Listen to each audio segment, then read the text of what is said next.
82nd birthday, and she rests in power.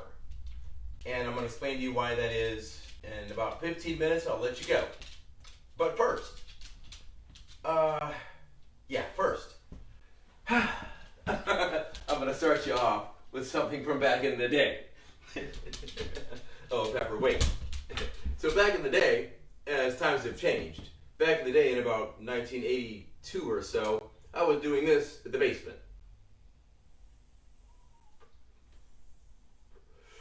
Whereupon, my mama, bless her heart, this mama, this mama did then take a John McEnroe bracket, just like this one that I found a few years ago, and smote me about the head and thorax with it. So, we've come a long way now because I'm working on some projects now with some Christian-based folks, non-denominational Christian-based folks, who are funding hemp products. And that's all I'm going to say about that. And they're also funding entertainment. And that's all I'm going to say about that. So, in the true spirit of John, there it goes.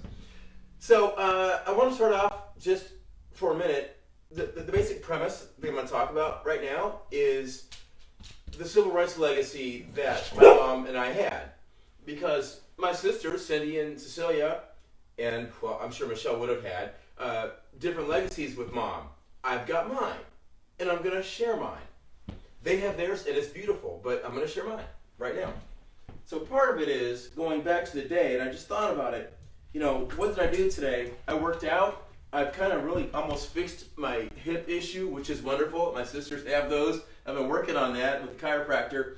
But first, we're going to talk about motorcycles for just 2 minutes. So what happened today was, I got up, and after I did what I had to do, and by the way, I sprinkle Libby and Mom's ashes periodically. And Mama is on every one of these bikes right now. She's in the yard. She's on the river, as you saw. But this is the bike I rode all day today because that was the bike, these two-stroke bikes back in the day, I couldn't have. And there's a reason I couldn't have them. And part of it was money, but the bigger part was that we didn't live in an area where I could ride them without getting busted by the cops. And my two best friends at the time, one of them, Don Shurry, rest in peace, Don, his father is the biggest bail bondsman in Cleveland history. And Bill Lewis, his father was the chief cardiac doctor at the Cleveland Clinic. So they could afford to get into trouble, okay? And then the third guy, Bobby Wirt, he lived in an area that was okay to ride into without being in big trouble. So my parents knew that, you know, even if they got me a mini bike at that time where we lived, it wouldn't work. You know, we didn't have a pickup truck to take it over there, this, that, and the other. And they were like, son, you got to realize the ramifications. And there were some white folks in my neighborhood, the Bitchells, they had dirt bikes. But the ramifications of me having that in 1975, 6, you know, 73 even, you know, that was different. But Bobby Wirt, hi Bobby, he had, his parents, through happenstance, had a couple of little Honda Keyway 50s that they bought that came with the house. And Bobby's not a big rider like me, but back then we all rode. And he had these little fold-up handlebar bikes. They're about big as pepper, you know? And that was my first exposure to really any kind of motorcycle, was riding those. And I became hooked. He didn't, but I'm glad that I'm hooked. So, now, what I'm going to share with you is how my mom and I would sit down. And by the way, she was a human resource specialist with GE.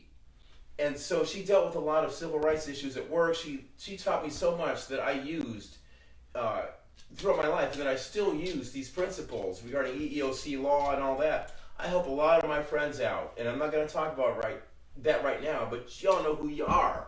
And I've helped them immensely, and I'll continue to do so. But I want to segue directly right now into the pressing matters of Jenny Durkan, so-called white liberal mayor, and the Liquor and Cannabis Board, and Jay Inslee and his henchman, Bob Ferguson, our Attorney General, okay? Now, I was an Assistant Attorney General. I have a high respect for law. I've also represented police officers who had to sue for being whistleblowers, okay? So all this is in the background, okay?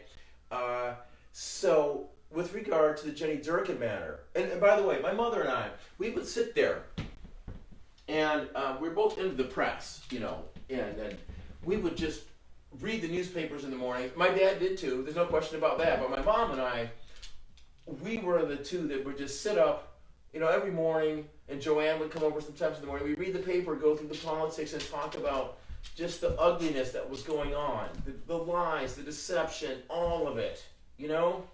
And in law school, that's what in the mornings, that's what happened, you know? And so, gosh, he taught me so many things in terms of that, in addition to making our clothes and all that stuff. But right now, we're focused on the civil rights piece, okay? So, and the food she cooked, I can't talk about that, all right? So, what happened was, we would, like I said, we would dissect what we read in the news and try to decipher it.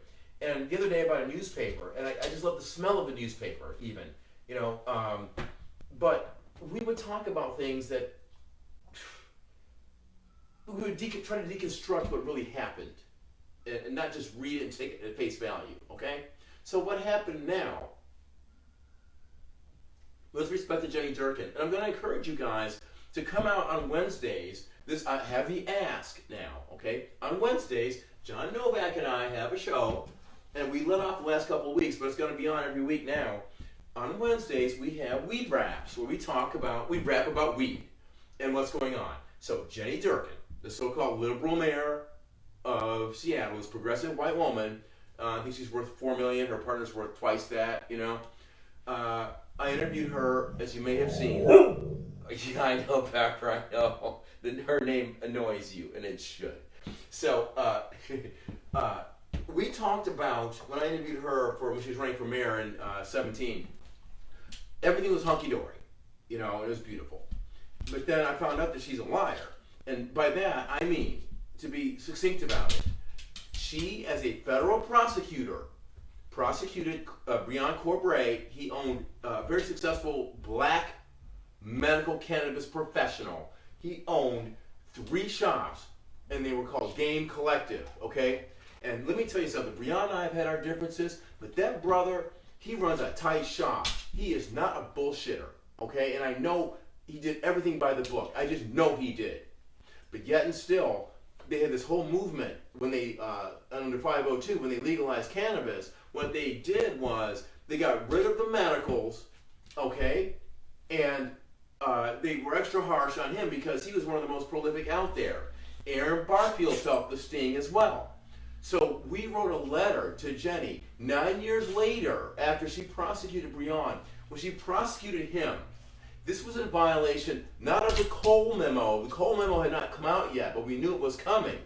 But before that, the Ogden Memo, O-G-D-E-N, clearly, O-G-D-E-N, spelled that way, clearly said that the U.S. government should not be prosecuting people if they are legitimate medical cannabis professionals. But yet, that's what she did. Okay, it's fact. And so right now, what's due in court on Monday, I sued to ask, we asked them for a meeting, okay, 9 years on since she prosecuted him, okay? When she was a federal prosecutor, okay? She and Vincent T. Lombardi, okay, that Lombardi, right? That guy, his son, the football guy, right? These are high-powered people. And I'm going to speak freely because you don't scare me, all right? Her spirit will never let you scare me.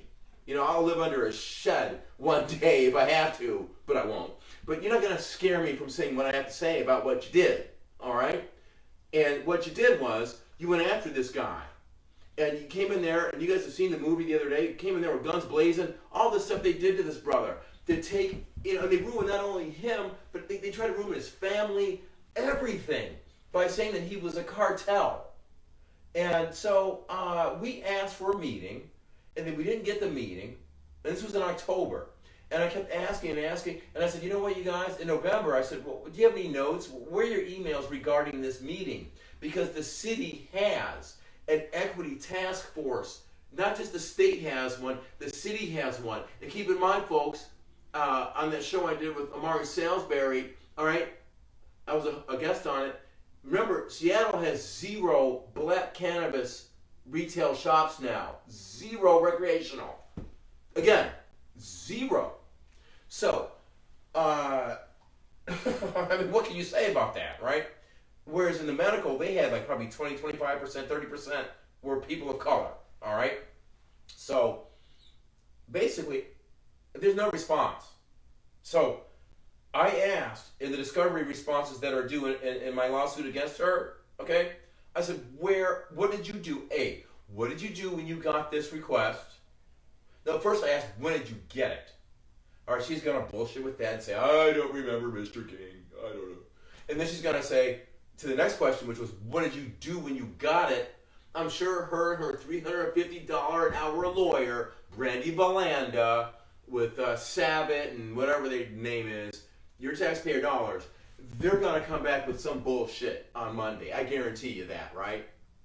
And I had tried to get a deposition with Jenny, but they, persuaded the court not to give me a deposition because, mere mortals like me can't get a deposition against, a high-powered government official. It doesn't work that way, all right? So your taxpayer dollars now are paying this lawyer, Brandy B. Belanda, to fight me on every inch of this lawsuit, okay? And she even said once, it doesn't make sense that she would have referred this over. Why wouldn't? And not just Jenny Durkan. Why didn't City Council? None of the councilors. I have some of the information back, mind you.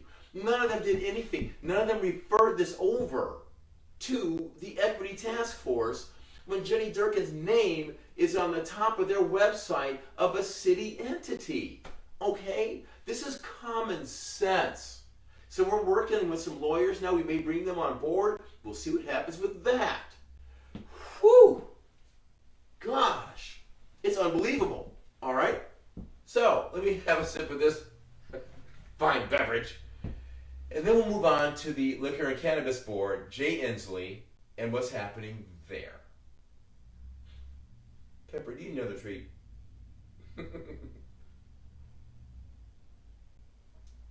Okay. So, just 2 days ago, or 3 days ago, Jay Inslee and AG Bob Ferguson were found to have violated state law by proclaiming certain individuals in state government as being engineers. They are not engineers, okay? So the ramifications of that are huge. And now we have to, in our federal case with John Novak and Sinjo Raylene Hall, we're trying to prove that A, there are 3 basic premises to the federal lawsuit. A, these are fake cops, and they don't have authority, which we know they don't. All right, they tried to pass bills. They don't have the authority to initiate or to assist in these criminal complaints. They don't have it. All right, so boy, it's overwhelming, guys. I'm just every now and then I have to take a breath. All right, so what they've been doing, of course, one of the things they've been doing, we have 3 examples of wrongdoing by them, and one of them is just the basic issue of giving violations for underage sales. Okay, that's a criminal process, and so I have been active with Levi Lyon, who is the FES director. He had a different issue, but also Sinjo Raylene Hall, who was a co-plaintiff with John Novak and me. Sinjo was a bud tender who got popped for underage sales, and I worked with her lawyer, okay, her public defender. There are Zoom calls on record I have of this, and the emails that I have of this telling him what to argue. The same things that I gave to Levi's lawyers, okay, to argue. Both these cases are dismissed. Did I stammer? Dismissed. They had confiscated his RVs that he uses for work. You know, and I'm sitting here looking at this, and I know what's going on. I don't want to be a lawyer again. I don't want to practice law as a lawyer again. I've got other things I'm doing. But if any of you guys are out there as lawyers, and some of you guys are helping me, and this is good. It's not just me. It's a community of people. There are insiders at the Liquor and Cannabis Board who are with us, all right? And they know who some of them are, but you'll never know who all of them are, okay? But meanwhile, the federal court has given us much pushback. Now, the irony of that, folks, is that there's another case called Perry Failing, in the east side of Washington, okay? He filed in state court alleging that a Liquor and Cannabis Board agent did something improperly without proper training. What did LCB do? They removed it to federal court. Sorry, Pepper. All right? And so you see what I'm saying? They're just full of shit. They don't want this being in federal court no matter what happens to them. They don't want it. And so they're fighting it. And this is the kind of thing that my mom and I, we just won't stand for it. You know, I would talk to her about the cases I was doing, and we would see the things that happened. And, you know, she would say, son, well, I'm going to pause on that because I scared Pepper. I'm going to get her a treat. I'm going to finish up with what she would tell me. Yeah. What treat, honey? I'm sorry. Papa scaled you a little bit. Come on. Come on. Oh, that's so good. That's so good. So good. She would say, son, you got to take care of yourself, but you got to be true to what you're doing, you know? And that balance is difficult. So you guys just tune in on Wednesdays and just know that Mom's legacy is sacrosanct with me, you know? And that's my story. That's my brief story. In 20 minutes, I guess I did it in about Momma, you know? Yeah. Hey, Ben, how you doing, brother? Chilling, man. How you doing? I'm good. I'm good. I'm good. Yeah. Gosh. You know? She came up from like nothing in Tennessee to be what she was at GE, to reach that position without higher education. She went back at 50 years old and got her degree from not John Carroll. She was at which Cleveland school? Oh, I can't remember now. It's been so long. Oh my God. But yeah, she did it, and I helped her get her undergraduate degree that she went back and fought for. You know, while she was busy doing, you know, working and doing, you know, 50 years old. You know, she had resolve, and I have that same resolve. Now, Dad, and you all see my movies about Dad. He has a different tack. He's a little more kind of pragmatic, I guess. Mom was more emotional, all right? I'm about 60-40 on the mom's side, but they both have taught me a lot. And I'm so thankful for both of them in my life. And for the lessons that my sisters have taught me and what I teach them.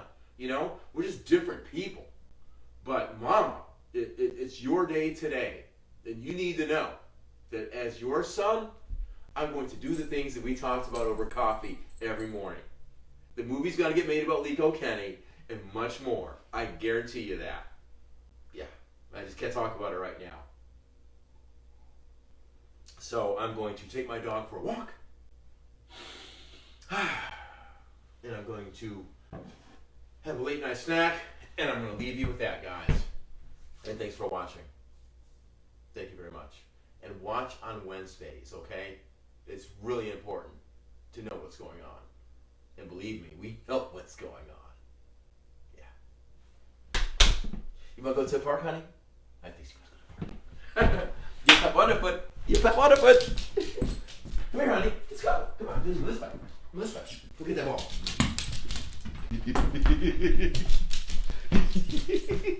How about this one? Pepper, how about this ball? How about this ball? Come on. Come get it.